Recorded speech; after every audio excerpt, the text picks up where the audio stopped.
Hello everyone, welcome to learning with CHO session. आज का हमारा टॉपिक है स्मार्ट ऑब्जेक्टिव। एंड क्वाज के प्रिपरेशन टाइम हमको स्मार्ट ऑब्जेक्टिव बनाना होता है। स्मार्ट ऑब्जेक्टिव हमको क्यों बनाना होता है? जब भी कोई स्पेसिफिक कुछ प्रॉब्लम होता है या फिर कुछ किसी भी हॉस्पिटल से रिलेटेड किसी भी सर्विसेज में कुछ कमी है या फिर कुछ जो प्रॉब्लम है वो शॉर्ट आउट नहीं हो पा रहा है या फिर किसी भी सॉल्यूशन को फाइंड आउट करने के लिए हमको क्या करना पड़ता है? सबसे पहले एक ऑब्जेक्टिव या फिर एक गोल बनाना होता है। दैट मीन्स एक टारगेट बनाना होता है, ताकि हम उसी टारगेट पे मेन फोकस करके अपना जो वर्क है उसको करें और उस टारगेट को अचीव करके जो भी प्रॉब्लम है हम उसको सॉर्ट आउट कर सकें। तो इसके लिए हमें स्मार्ट ऑब्जेक्टिव बनाना होता है। तो वो स्मार्ट ऑब्जेक्टिव क्या होता है या फिर जो भी हम ऑब्जेक्टिव बनाएंगे उसमें ऐसा क्या क्या होना चाहिए, कौन कौन सा कंपोजिशन होना चाहिए जिससे हम उस ऑब्जेक्टिव को या फिर उस गोल को स्मार्ट ऑब्जेक्टिव बोल सकें। तो स्मार्ट ऑब्जेक्टिव को समझने के लिए हमको ये स्मार्ट ऑब्जेक्टिव का जो भी फुल फॉर्म है उसको डिटेल से समझना होगा। तो उसको डिटेल से कैसे समझेंगे? इसका जो फुल फॉर्म है उस पर मेन फोकस करना पड़ेगा। तो स्मार्ट ऑब्जेक्टिव का जो फर्स्ट लेटर है एस, इसका मीनिंग होता है स्पेसिफिक। दैट मीन्स जो भी हम ऑब्जेक्टिव बनाएंगे वो स्पेसिफिक होना चाहिए, जो पर्टिकुलर प्रॉब्लम है उससे रिलेटेड और स्पेसिफिक होना चाहिए। किसी ऐसा नहीं कि किसी अदर्स जो भी ऑब्जेक्टिव है या फिर गोल है उसको हम कॉपी पेस्ट किए, ऐसा नहीं। पर्टिकुलर प्रॉब्लम से रिलेटेड स्पेसिफिक होना चाहिए। And second M, second letter क्या है? एम। एम मीन्स होता है मेजरेबल, या ऐसा ऑब्जेक्टिव जिसको हम मेजर कर सकें या फिर जिसको हम अचीव करने के लिए हम ये पता लगा सके कि पहले कितना वो ऑब्जेक्टिव हमारे SWC में जो भी हम सर्विसेज देते हैं तो कितना इम्प्रूवमेंट है और हमको कितना इम्प्रूवमेंट करना है, या फिर उसमें कितना कमी है जिसको हमको कितना इम्प्रूवमेंट करके उस कमी को फुलफिल कर सकें।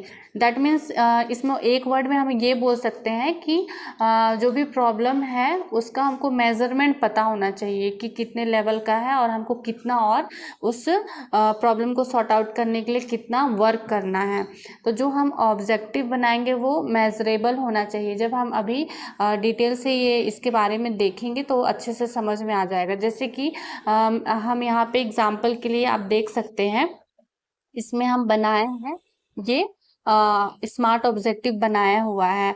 इसमें 40% जो वर्क है या फिर जो भी सर्विसेज है वो अचीव हुआ था और हमको टोटल 100% वर्क करना होता है, बट 40% ही वर्क इसमें हुआ था। तो हम स्मार्ट ऑब्जेक्टिव में बनाए हैं कि हमको कितना अचीव करना है, 40 to 80% तक लाना है। दैट मीन्स ये एक है, हम इस ऑब्जेक्टिव को मेजर कर सकते हैं। तो हमको ऐसा ऑब्जेक्टिव बनाना चाहिए जो मेजरेबल हो। देन नेक्स्ट जो थर्ड लेटर है वो ए है। उसका मीनिंग ये होता है कि जो भी हम ऑब्जेक्टिव बनाए वो अटेनेबल होना चाहिए या फिर अचीवेबल होना चाहिए। ऐसा कोई टारगेट ना बनाए जो हम कभी अचीव ही ना कर पाए, है ना। तो जो भी हम ऑब्जेक्टिव बनाएंगे, जो भी टारगेट या फिर गोल बनाएंगे किसी भी प्रॉब्लम को सॉर्ट आउट करने के लिए, तो वो इस टाइप का होना चाहिए कि उस प्रॉब्लम को हम सॉर्ट आउट कर सकें या फिर उस गोल को हम अचीव कर सकें। ऐसा टाइप का हमको ऑब्जेक्टिव बनाना है। देन जो फोर्थ लेटर है वो है आर। आर फोर होता है रिलिएबल। रिलिएबल मतलब वो रिलेटेड होना चाहिए। जो भी पर्टिकुलर प्रॉब्लम है, जिस प्रॉब्लम को बेस करके हम उससे रिलेटेड ऑब्जेक्टिव बना रहे हैं वो उसी से ही रिलेटेड होना चाहिए। ऐसा नहीं, जैसे इसमें आप देख सकते हैं ये जो प्रॉब्लम है मेंटल हेल्थ सर्विसेज से रिलेटेड हम बनाए हैं कि decrease provision of mental health service. तो इसी से ही रिलेटेड हम स्मार्ट ऑब्जेक्टिव बनाए हैं कि मेंटल हेल्थ सर्विसेज को हमको क्या करना है, इम्प्रूव करना है। तो ये रिलेटेड है, प्रॉब्लम से रिलेटेड है, इसलिए थर्ड जो फोर्थ लेटर है वो रिलिएबल है। देन जो फिफ्थ लेटर है वो है टी। टी फॉर होता है टाइम बाउंडेड। हमको अगर हम कुछ भी स्पेसिफिक स्मार्ट ऑब्जेक्टिव या फिर गोल बनाते हैं तो हमको एक टाइम फ्रेम सेट करना होता है, एक लिमिट सेट करना होता है। टाइम हमको लग जाएगा उसमें, उस प्रॉब्लम को अचीव करने के लिए, उस प्रॉब्लम को सॉर्ट आउट करने के लिए।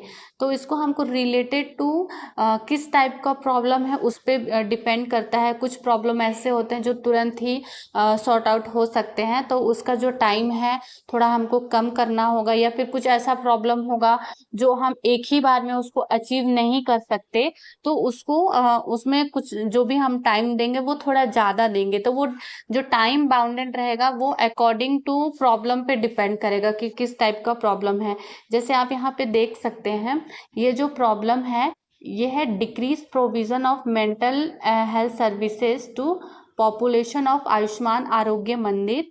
आयुष्मान आरोग्य मंदिर में जो भी मेंटल हेल्थ सर्विसेज है उसमें क्या था कि हेल्थ सर्विसेज का जो प्रोविज़न था वो डिक्रीज था पूरा। 100% मेंटल हेल्थ का स्क्रीनिंग या फिर मेंटल हेल्थ का सर्विस नहीं हो पा रहा था। तो ये हमारे सामने एक ये प्रॉब्लम था।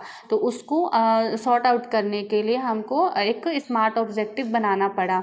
तो इसमें हमको ये जितने भी 5 कंपोजिशन है स्मार्ट का, वो सभी को ध्यान देना है स्मार्ट ऑब्जेक्टिव बनाने के लिए। तो यहाँ पे आप देख सकते हैं इस प्रॉब्लम से रिलेटेड हम जो भी स्मार्ट ऑब्जेक्टिव बनाए हैं वो कैसे बनाए हैं।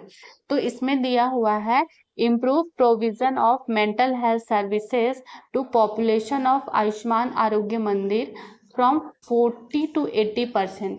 अब देखिए ये स्पेसिफिक है, रिलिएबल है, जो प्रॉब्लम है उसी से ही रिलेटेड यहाँ पे स्मार्ट ऑब्जेक्टिव बना हुआ है।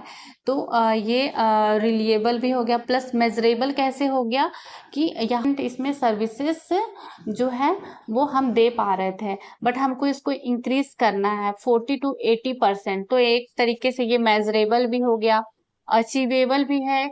हम इस टारगेट को या फिर इस गोल को अचीव कर सकते हैं। जो मेंटल हेल्थ सर्विसेज हम प्रोवाइड अच्छे से नहीं कर पा रहे थे, तो उसमें जो जो कमी है या फिर हम ऐसा क्या करें जिससे वो प्रॉब्लम अच्छे से सॉर्ट आउट हो सके, या फिर जो भी सर्विसेज है, क्वालिटी ऑफ सर्विस है, उसको हम इम्प्रूव कर सकें।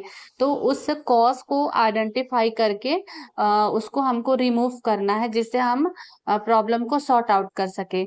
तो ये अचीवेबल है, ऐसा नहीं है ये ऐसा कोई ऐसा ऑब्जेक्टिव हम नहीं बनाए हैं जिसको हम अचीव ना कर सके।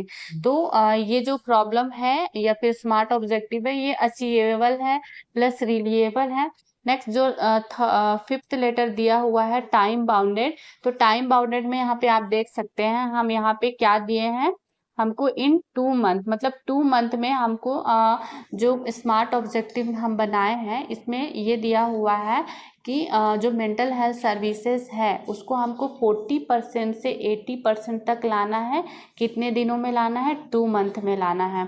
तो ये जो 2 मंथ है वो क्या है? टाइम है। हम इतना टाइम देते हैं। आपको ये लगता होगा कि यहाँ पे हम 40 to 80% क्यों किए हैं, डायरेक्ट 100% क्यों नहीं किए हैं। तो कुछ जो ऑब्जेक्टिव ऐसा होता है जिसको हम एक ही बार में अचीव नहीं कर सकते। जैसे अगर ये क्वालिटी से रिलेटेड है, हेल्थ सर्विसेज जो है वो डिक्रीज था, उसको हमको इम्प्रूव करना है। तो हम इसको ऐसा नहीं है कि एक ही दिन में इम्प्रूव करें, ऐसा नहीं कर पाएंगे। तो उसका पर्टिकुलर हमको कॉज को आइडेंटिफाई करना है, और जो जो कमी है जिसके वजह से हम हेल्थ सर्विस को अचीव नहीं कर पा रहे थे, उस कमी को आइडेंटिफाई करके उसको रिमूव करने का कोशिश करेंगे। तो वो एक ही दिन का काम नहीं है, इसीलिए हमको यहाँ पे थोड़ा टाइम भी यहाँ पे देना पड़ा। प्लस ये है कि हम एक ही बार में डायरेक्ट 100% अचीव नहीं कर सकते, इसलिए हम धीरे धीरे हम करके इसको इम्प्रूव करेंगे। 40 to 80, फिर 80 to 100 में जाएंगे, या फिर अगर डायरेक्ट 40 to 100 में जा रहे हैं तो थोड़ा सा हमको यहाँ पे जो हम टाइम यहाँ पे डाले हैं 2 मंथ का, उसको थोड़ा सा बढ़ाना पड़ेगा। तो ये हमको खुद से कॉमन सेंस लगाना पड़ेगा।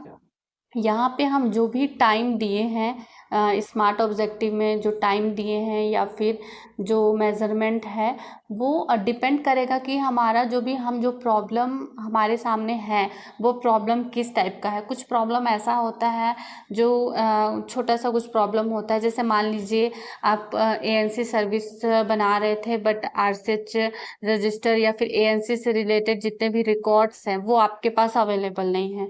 तो उसको अगर आपको फुलफिल करना है तो उसके लिए अगर स्मार्ट ऑब्जेक्टिव बनाएंगे तो उसका जो टाइम बाउंडेड रहेगा वो ज़्यादा लंबा नहीं है, क्योंकि हमको बनाने में ज़्यादा समय नहीं लगेगा, उसको हम बना लेंगे। प्लस जो भी यहाँ पे मेजरमेंट है हम उसको डायरेक्ट जितना भी परसेंट है से 100% तक कर सकते हैं। लेकिन कुछ ऐसे भी प्रॉब्लम होते हैं जिसको हम एक ही बार में अचीव नहीं कर सकते। जैसे ये जो भी प्रॉब्लम है, ये कौन सा प्रॉब्लम है, जो मेंटल हेल्थ का सर्विस जो है वो हम अच्छे से प्रोवाइड नहीं कर पा रहे थे, मतलब 100% नहीं दे पा रहे थे, वो डिक्रीज था। तो वो क्यों डिक्रीज था, उसको अचीव करने के लिए हमको एक प्लानिंग करना पड़ेगा, उसके बाद एनालाइज करना पड़ेगा, तो थोड़ा इसमें समय लग जाएगा। इसीलिए यहाँ पे 2 मंथ का समय दिया है। और यहाँ पे जो भी मेजरमेंट में यहाँ पे 40 to 80% है। तो ये डिपेंड करेगा कि आपका प्रॉब्लम जितना छोटा है वो यहाँ पे उतना ही कम समय और मेजरमेंट भी उतना ही जल्दी आप उसको अचीव कर सकते हो 100%। और अगर प्रॉब्लम बड़ा है तो 100% तक लाने में थोड़ा सा समय प्रॉब्लम डिपेंड करता है। एक बार हम लोग देख लेते हैं ये जो प्रॉब्लम स्टेटमेंट है और स्मार्ट ऑब्जेक्टिव हम कैसे बनाए हैं। तो जो प्रॉब्लम स्टेटमेंट है, हमारे हॉस्पिटल में मेंटल हेल्थ का सर्विसेज 100% अचीव नहीं हो रहा था, तो उससे रिलेटेड ये प्रॉब्लम स्टेटमेंट है जिसको मैंने इस टाइप से बनाया है। आप किस टाइप से बनाते हैं आप उसके बारे में भी ज़रूर बताइएगा।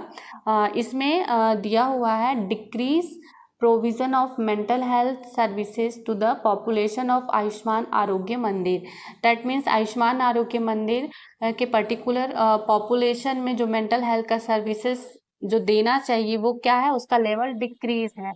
तो हम उससे रिलेटेड स्मार्ट ऑब्जेक्टिव यहाँ पे बनाएंगे। तो स्मार्ट ऑब्जेक्टिव कैसा बना है, क्या है इसमें, improve provision of mental health services to the population of Ayushman Arogya Mandir from 40 to 80% in 2 month. 2 month में हमको जो भी मेंटल हेल्थ सर्विसेज था जो 40% था उसको 80% तक लाना है 2 मंथ में। ये हमारा क्या हो गया, स्मार्ट ऑब्जेक्टिव हो गया। तो आई होप आपको अच्छे से समझ में आया होगा कि स्मार्ट ऑब्जेक्टिव कैसे बनाते हैं। आप यहाँ पे अपना जो आपका पर्टिकुलर प्रॉब्लम होगा उसको रख करके उसी से रिलेटेड यहाँ पे स्मार्ट ऑब्जेक्टिव बना सकते हैं। इसको बताने का मेरा पर्पस ये था कि अधिकतर क्या होता है जब हम स्मार्ट ऑब्जेक्टिव बनाते हैं तो ये जो टाइमिंग होता है और मेजरेबल वाला जो यूनिट होता है वो छूट जाता है। लेकिन ये जरूर होना चाहिए जब भी हम एनक्वास का प्रिपरेशन कर रहे हैं या फिर एनक्वास से रिलेटेड स्मार्ट ऑब्जेक्टिव बना रहे हैं, तो हमको स्मार्ट ऑब्जेक्टिव में इसको मेंशन करना बहुत ज़रूरी है कि जो भी टाइम है, टाइम लिमिट दिया हुआ है या फिर जो भी मेजरमेंट है कि कितना से कितना अचीव करना है, कितना पहले था और कितना और आगे अचीव करना है, तो ये होना बहुत ज़रूरी है। और एक चीज़ और, स्मार्ट ऑब्जेक्टिव बनाने से पहले हमको पहले ये पता होना चाहिए कि क्या मेन प्रॉब्लम है, ताकि उसी प्रॉब्लम से रिलेटेड हमको स्मार्ट ऑब्जेक्टिव बनाना है। अगर जैसे अभी हमको बोल देंगे आपको स्मार्ट ऑब्जेक्टिव बनाना है, तो अगर हमारे सामने कुछ प्रॉब्लम ही नहीं रहेगा तो हम ऑब्जेक्टिव बना नहीं पाएंगे। तो इससे हमको सबसे पहले गैप एनालिसिस करना पड़ेगा। गैप एनालिसिस क्या होता है, हमारे SWC में जो भी हेल्थ सर्विसेज है या फिर क्वालिटी है या फिर और अदर जो भी रिकॉर्ड्स रिपोर्ट से रिलेटेड होते हैं, उसमें देखना है कि किस किस पॉइंट में हमारे हेल्थ सर्विसेज में या फिर आयुष्मान आरोग्य मंदिर में कौन कौन से पॉइंट में कमी है या फिर गैप है।